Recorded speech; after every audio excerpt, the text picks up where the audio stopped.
ఈరోజు మనం మహాభారతంలోని ఒక అద్భుతమైన కథ గురించి తెలుసుకోపోతున్నాం. పగతో రగిలిపోతున్న ఒక చోట జ్ఞానం, కరుణ ఎలా గెలిచాయో చెప్పే కథ ఇది. పదండి, ఇక కథలోకి వెళ్ళిపోదాం.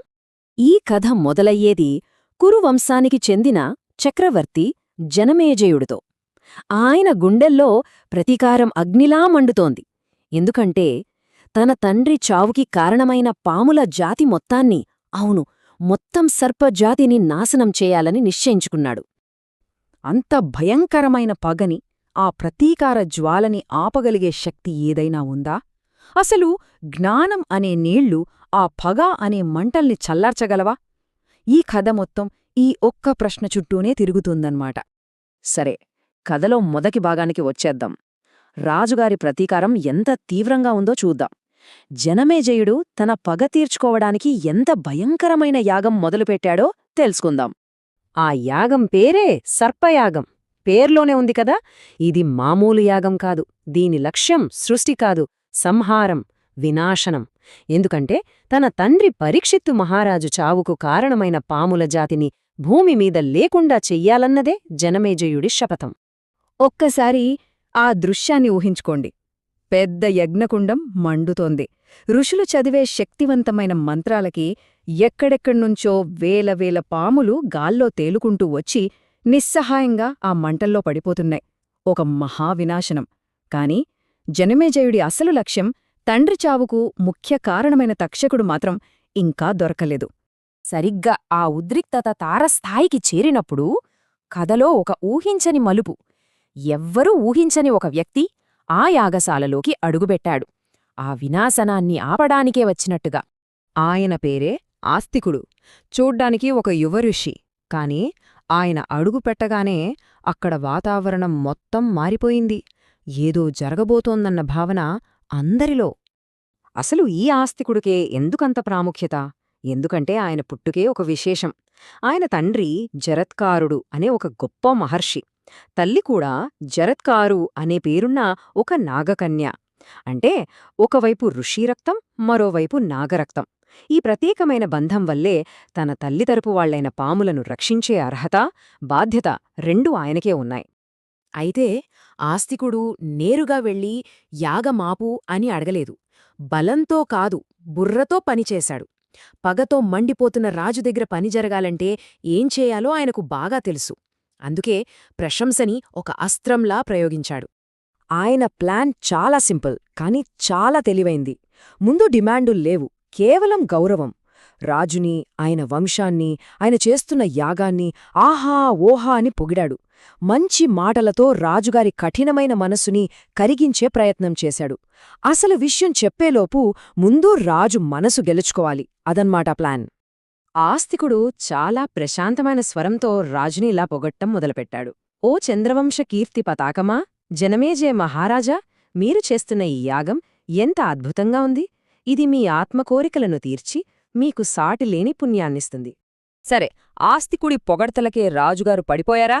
ఈ ప్లాన్ వర్కౌట్ అయిందా? చూద్దాం. ఈ పొగడ్తలు రాజుచేత ఎంత పెద్ద మాట అనిపించాయో ఇప్పుడు తెలుస్తుంది. ఆస్తికుడి ప్రశాంతమైన మాటలకి, ఆ తేనెలొలికే స్వరానికి జనమేజయుడు పూర్తిగా కరిగిపోయాడు. పగతో రాయిలా మారిన ఆయన మనసు మెత్తబడింది. వెంటనే ఆ ఉత్సావంలో, ఓ మహానుభావా, మీ మాటలకి నేను ఎంతో సంతోషించాను. మీకు ఏ వరం కావాలో కోరుకోండి అని అనేశాడు. ఇక్కడే ఆస్తికుడు తన అసలైన తెలివిని వాడాడు. తను కోరే ముందు రాజుని మానిత సత్యవాక్య అని సంబోధించాడు. అంటే మాట నిలబెట్టుకోవడాన్ని గౌరవించేవాడా అని. చూశారా ఎంత తెలివిగా రాజుకు తన బాధ్యతను గుర్తుచేశాడో? మాట తప్పకూడదని సున్నితంగా చెప్పాడు. ఆ ఒక్క మాటతో జనమేజయుడు ఒక పెద్ద ధర్మసంకటంలో పడిపోయాడు. అంటే ఏం చెయ్యాలో పాలుపోని పరిస్థితి అన్నమాట. ఒకవైపు తండ్రి చావుకే ప్రతీకారం తీర్చుకుంటానని చేసిన శపథం, మరోవైపు ఒక మహర్షికి ఇచ్చిన మాట. దేని నిలబెట్టుకోవాలి, పగనా, వాగ్దానాన్నా? అప్పుడు ఆస్తికుడు అసలు విషయం చెప్పాడు. రాజా, నాకు కావలసింది ఒక్కటే. ఈ సర్పయాగాన్ని ఇక్కడితో ఆపేయండి. మిగిలిన పాములను బతకనివ్వండి అని అడిగాడు. ఇక కథ క్లైమాక్స్కొచ్చేసింది. సభలో ఉన్న పెద్దలందరూ కూడా ఆస్తికుడి మాటకే విలువిచ్చారు. ధర్మసంకటంలో పడ్డ జనమేజయుడు సరే మాట నిలబెట్టుకుంటాను, యాగం ఆపేస్తాను అని ఒప్పుకున్నాడు. కాని అసలు ట్విస్ట్ ఇప్పుడే మొదలైంది. జనమేజయుడు యాగం ఆపమని ఆదేశమిచ్చేలోపే ఒక అద్భుతం జరిగింది. ఇప్పటిదాకా ఇంద్రుడి దగ్గర దాక్కున్న తక్షకుడు ఆ మంత్రాల శక్తికి తట్టుకోలేక ఆకాశం నుంచి యజ్ఞగుండం వైపు దూసుకొస్తున్నాడు. నోటినుంచి విషపు నిప్పులు కక్కుతూ ఒక నిప్పుల కొండలాగా ఆ తక్షకుడు యాగం వైపు పడిపోతున్నాడు. ఇక వాడి చావు ఖాయం అనుకున్నారు అందరూ. సభలో అందరూ భయంతో బిగుసుకుపోయారు. సరిగ్గా ఆ క్షణంలో అంతా అయిపోయింది అనుకుంటున్న టైంలో ఆస్తికుడు గట్టిగా అరిచాడు, ఓ తక్షక, ఆగు, అక్కడే ఆగిపో. అంతే, ఆ మాటలో ఉన్న తపశ్శక్తికి గాలిలో పడిపోతున్న తక్షకుడు అక్కడికక్కడే ఒక విగ్రహంలా గడ్డకట్టుకుపోయాడు. గాల్లోనే యజ్ఞగుండంలో పడకుండా ఆగిపోయాడు. యాగమాగిపోయింది, పాములు బతికిపోయాయి. కాబట్టి ఈ అద్భుతమైన కథ ముగింపుకు వచ్చాం.